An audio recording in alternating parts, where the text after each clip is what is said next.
So, the word is that MTV is officially no more. Yeah, it officially died a few days ago, 40 years on. Wow. That network was something else, but just as racist as everything you can imagine. Because if it weren't for Michael Jackson's dominance and other things, they would have been a Jim Crow label. It's kind of ironic what they did. The shows have been garbage. It's been so long since that channel really mattered that it's sad. Basically, MTV has been YouTube for the last 15, 20 years. So it really hasn't. It ceased to exist. They stopped putting videos. They stopped being about artists. It became a reality show.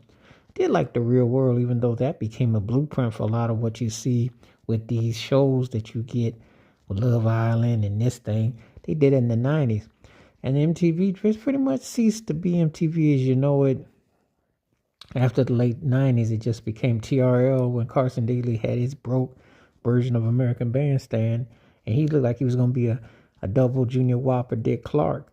So that's kind of where they went. And then, where they have the MTV News with John Norris, Kurt Loder, and you remember Downtown Julie Brown, all those people that were there. But they were a very biased network for a while. They got caught on their racism thanks to Michael Jackson, Sony.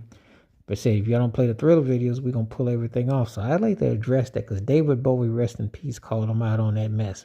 And they pushed who they wanted to push.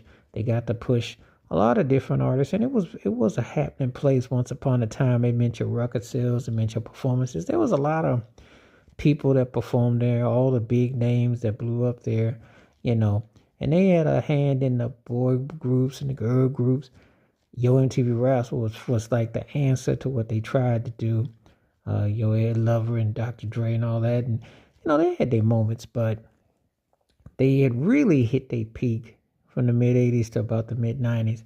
But that show is kind of like, when I think of MTV, I think about Saturday Night Live. Y'all could have pulled that plug 25, 30 years ago. The best of it was behind it. The best days were gone. So it's a trip when I find out that they officially are just now saying it, adios. I'm like, y'all were already done. Because nobody was even talked about MTV. If you might see some old relic t-shirts, or you might have some people from Nostalgic, but no one's been tripping on MTV of a certain age and a certain time. But it was once upon a time that was like the must-see playing to have. Of course, obviously, it was Friday Night Videos in the box. And there were other networks. Playboy had their own music videos, others. But MTV was the mecca. It was the one to be on for all its problems. And the sad thing about it is they just stopped pushing videos. They stopped pushing music. They became something else that they don't even know what they became, because it's like, how do you lose something